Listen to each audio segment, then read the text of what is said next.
Hello and welcome to our channel. Today we're joined by our senior fellow, Dr. Stephen McCabe. So Steve, the UK's major supermarkets have warned the government that an urgent intervention is needed to prevent further disruption to Northern Ireland food supplies. There have been shortages of some products as retailers deal with post-Brexit arrangements for importing food products from Great Britain, and the chief executives of Tesco, Sainsbury's, Asda, Iceland, Co-op and Marks & Spencer's have all written to Michael Gove. So how has this happened then when we were supposed to have months to prepare for this? Well, the reality is that Brexit has been ticking away for 4 years, 4.5 years, in fact, since the referendum.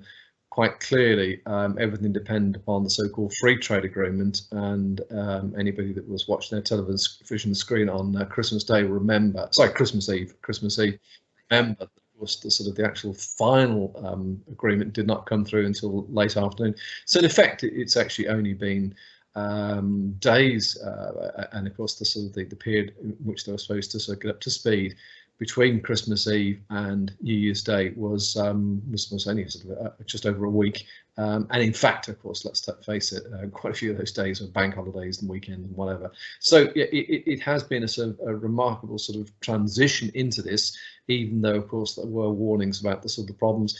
What it's caused by, most particularly, is the fact that as part of the protocol of leaving the EU, Northern Ireland, which of course is always a difficult aspect of the so-called United Kingdom, borders onto the Republic of Ireland, and in order to maintain the spirit of the Good Friday Agreement, Northern Ireland remains in the single market. So what this means is that if you bring goods in to any of the supermarkets that you mentioned, that long list, the goods that go to Northern Ireland certainly should, although there's a 3-month period of grace up until the 1st of April, where there's a relaxation, and these are temporary problems, but of course then there's the restrictions or the requirements will come in with full force on the 1st of April.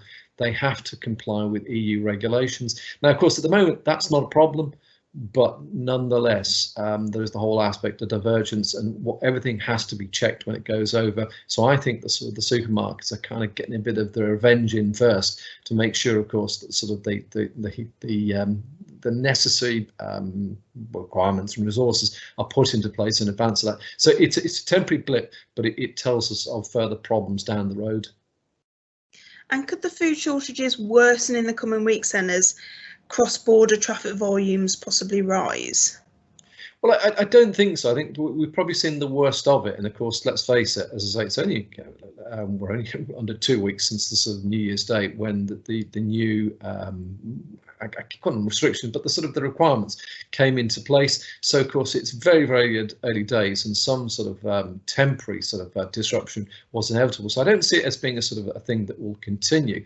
But nonetheless, it is the fact that any supermarket, prior to the end of last year, any supermarket was supplied with the same goods at the same price, and of course, wherever you went, by and large, you were paying the same. It didn't matter, albeit, of course, that those goods don't get there by magic. They had to be transported across the Irish Sea. Now, of course, when those goods go across the Irish Sea, they have to fulfil different requirements, and of course, there's additional cost to all of that. So I think the supermarkets are getting a bit worried about the supply chains, the cost of supplying Northern Ireland. There's possibly an argument they'd much prefer that to be supplied from the Southern Ireland, but of course, anybody who knows anything about Irish goods will know that you pay more for your produce south of the border than you do north of the border, for a whole host of reasons. It's a temporary thing, and it's going to cause disruption, and all due to the fact that when we go way back into the whole negotiation about Brexit, Northern Ireland had to be different. This was the reason for the backstop that Theresa May so desperately tried to implement, but was thwarted by the Ulster Unionists, in particular the DUP.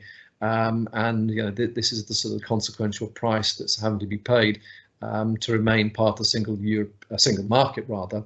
And of course, not to have a formal border in between Northern Ireland and the Republic of Ireland. So it's complicated, it's political, but of course it comes down to economics, and people are experiencing disruption. And I suspect in the long term, some potential extra cost as well. So DUP MP Sir Geoffrey Donaldson is to table a Westminster question on the RSC border, listing examples of the effects on businesses so far. So how are businesses being impacted in Northern Ireland in a different way than perhaps we are here in England? Well, because of course that they are still part of the single market, that in effect, they're in and out at the same time. That they, as far as the sort of the regulations in terms of sort of foodstuffs, that they remain in that to avoid, as I say, sort of the complication of sort of goods going back and forth across the border. We're also seeing this, of course, the sort of the idea that the story that was a couple of days ago about truck driver having his ham sandwich taken off him when he went into Holland. Yeah, that there are different expectations, and this is to sort of avoid the problems of sort of so-called divergence in the longer term. But businesses are nonetheless, that they are the furthest part of the sort of the supply chain, which requires a sort of a trip across the sea, whether by plane or normally by boat, in terms of sort of foodstuffs. So it is more complicated, it's more expensive, and there will be more documentation required in the future. So it's an inevitable sort of consequence that where you have bits of your territory that are overseas, but are still connected to sort of to the European Union, that there are different hurdles to sort of jump through, as it were, over. In fact, it's the rings that you jump through. But nonetheless, you see what I mean.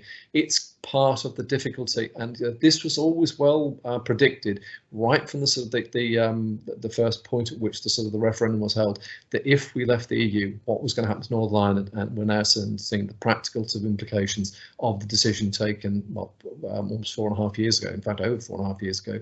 Come to think of it. Thanks for joining us, Steve.